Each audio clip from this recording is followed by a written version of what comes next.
Saya bilang tujuan akhir saya merasa diri saya tuh saya pengen jadi orang senang, bukan jadi orang kaya.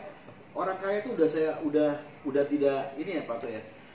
Jadi tujuan saya itu sekarang menjadi orang senang. Assalamualaikum warahmatullahi wabarakatuh. Selamat bertemu kembali di channel Berani Jadi Pengusaha. Jadi hari ini saya ketemu ini sahabat saya namanya Pak Ajis. Jadi kita akan ngobrol-ngobrol. Ini dulunya karyawan, nah sekarang sudah pensiun dan menikmati masa pensiunnya. Pak Ajis bisa diperkenalkan namanya, terus dulu kerjanya di mana, memulai usaha apa, terus sekarang gimana nih kondisinya? Ya, terima kasih Pak Ato. Saya sahabat dengan Pak Ato waktu kita sama-sama kerja di Jababeka. Ya, Jababeka. Tahun saya bergabung di Jababeka 93. Motivasi saya sih sebetulnya cita-cita saya itu sederhana aja, menikmati hidup. Tujuan akhir dari manusia itu kan kebahagiaan. Jadi saya ngikutin jejak Pak Ato juga. Pak Ato resign dari Jababeka. Saya sebetulnya sudah punya pemikiran juga. Ya kesenangan itu timbul dari diri kita sendiri. Kalau dulu saya mencari duit, sekarang duit yang mencari saya. Wah. Itulah gitu ya. Saya mengkultuskan diri bahwa saya ini orang senang. Belum tentu orang kaya itu senang, tapi orang senang sudah pasti kaya kan? Ya. Dalam arti kata kaya senang, kaya kebahagiaan, itulah.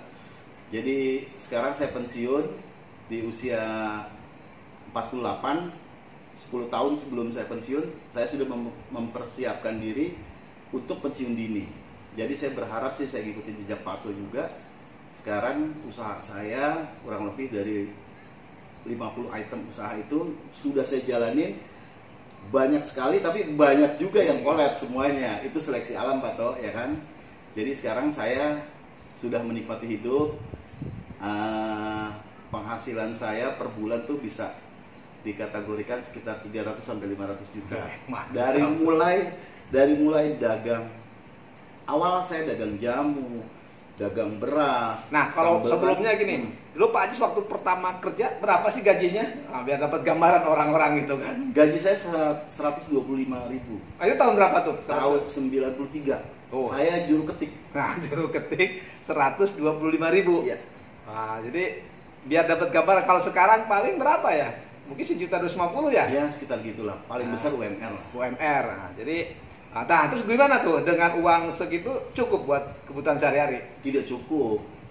Justru berawal dari situ, dari ketidakcukupan itu, bagaimana saya harus berpikir cicilan rumah saat itu patok 98.000. Saya masih bujangan tuh. 98.000, anggaplah 100.000, 25.000 buat untuk makan saya ya? makan, untuk saya pacaran, apa nggak cukup patok. Ya. Akhirnya dari situ saya mulai, gimana nih saya harus berusaha. Dan ya memang yang berat itu memulainya Pak Tok. Atau gimana biar berani gimana tuh? Kan kalau nggak salah banyak tadi ada 50 item. Nah gimana tuh? Ya saya memang harus berani. Saya mencoba. Awalnya saya menganalisa apa yang saya buka. Pertama saya buka tuh jamu Pak Tok. Oh, jamu. Jamu seduh karena beresikonya kalau tidak habis dia tidak basi. Oh iya. Ya. Ada by order ya, order baru disiapin ya. Kedua bakso. Itu waktu pertama jamu kios atau kios. Oke. Saya sewa di dekat pasar. Boleh tahu berapa modalnya dulu kalau masih ingat gitu? Mungkin sekitar 500 ribuan Pak. Oh 500 ribuan. Ya. Oke. Terus setelah itu bakso itu makanan rakyat, nggak tua, nggak muda, nggak kaya, nggak miskin, nggak perempuan, nggak laki, itu suka akan makanan itu. Karena di daerah saya itu kan daerah pabrik. Jadi otomatis saya buka itu makanan yang sangat sederhana aja. Nah, waktu bakso memang Pak Ajis buat sendiri atau bekerja sama atau gimana? Kita mulainya? Buat sendiri. Buat sendiri. Oh. Saya belajar. Belajar dari tukang bakso juga. Ya itulah, inovasi itu harus selalu ada Pak Tok. Nah kan kalau nggak salah selain bakso banyak tuh kuliner. Ada berapa macam sih kalau masih ingat macamnya aja nih? Macamnya aja kalau bakso kalau makanan kuliner itu saya hampir 30-an lah. Karena saya berpikir kalau makanan itu kalau ada kepuasan batin Pak Tok. Ya. Kalau makanan itu habis dan orang itu mencari kita tuh, itu kepuasan batin. Iya. Nah Pak Ajis, kan orang juga banyak yang punya ide. Ya. Tapi kalau saya lihat Pak Ajis kan merealisasikannya kan cepet juga gitu kan. Itu gimana sih cara dari ide menjadi terrealisasi jadi suatu usaha gitu kan. Ya. Tahapannya gitu, kalau Pak Haji sendiri gimana tuh selama ini? Saya selama ini gini Pak Tok, di awal saya kan melihat dulu peluang apa yang saya ada, yang harus saya bisa itu bisa saya kembangkan. Saya tinjau lokasinya, dulu belum ada yang namanya YouTube ataupun Google itu belum pernah ada. Saya selalu ke toko buku Gunung Agung, ataupun saya melihat ada yang bisa, saya berpikiran gini, kok dia aja bisa, kenapa kita tidak bisa? Itu aja Pak Tok. Terus saya ngadain survei, saya buat makanan, nanti saya panggil teman-teman saya tidak bicara ini makanan saya loh. Kalau saya bicara itu makanan saya, mungkin mereka bilang wah nggak enak juga. Jadi pas dia tunjuk makanan saya, berarti dengan PD-nya saya yang mereka yang tidak enak aja laku, bagaimana saya yang enak? Iya. Jadi biasanya kalau ada ide, kalau istilah sekarang divalidasi ya, maksudnya menurut orang ini cocok atau enggak gitu kan.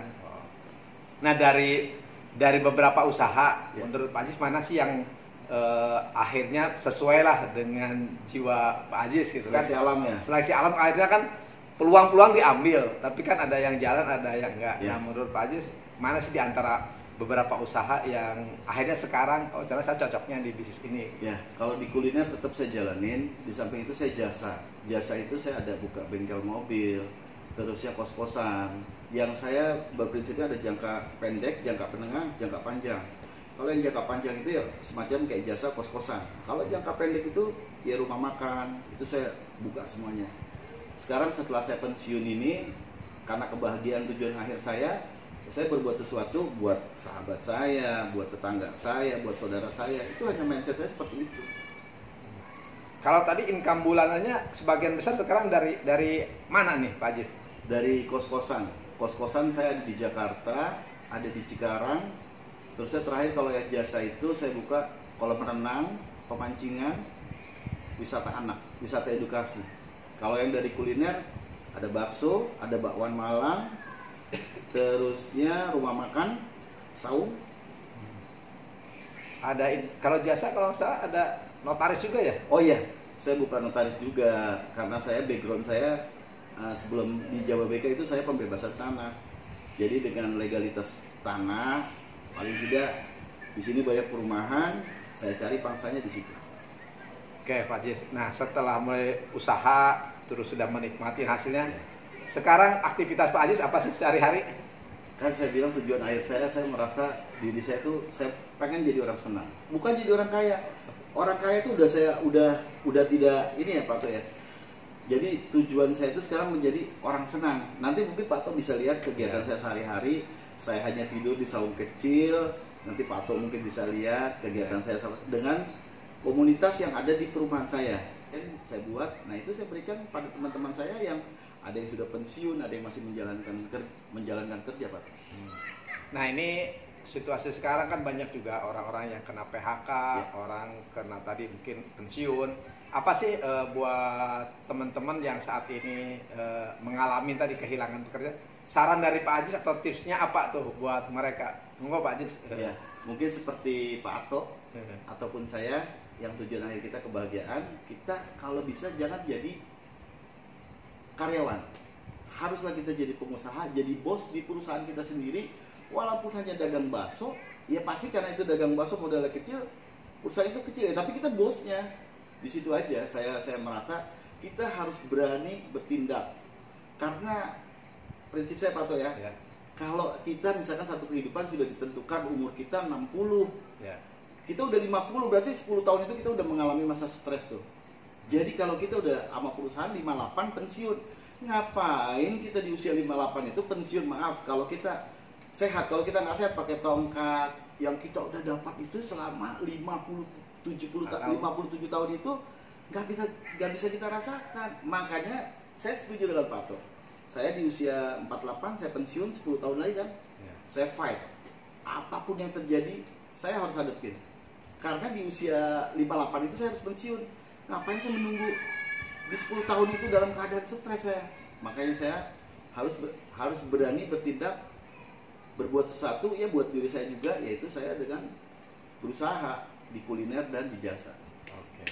Jadi gitu teman-teman semuanya, buat yang sekarang nyari kerjaan atau kehilangan pekerjaan atau mau pensiun, persiapkan sedini mungkin ya, biar kita tadi bisa menikmati masa-masa usia kita lah. Jangan sampai kita mencari kekayaan, tapi pada saat kita sudah punya tidak bisa menikmati gitu ya Pak Haji. Betul. Jadi ini Pak Haji saat ini ya kehidupannya sudah enak nih. Kalau datang ke sini kerjaannya cuma nongkrong di kebun, nanti kita lihat liputannya sehari-hari Pak Haji. Oke Pak Haji, terima kasih atas sharingnya, atas ngobrol-ngobrolnya. Mudah-mudahan menjadi inspirasi buat teman-teman yang saat ini mungkin perlu inspirasi usaha. Terima kasih. Assalamualaikum warahmatullahi wabarakatuh.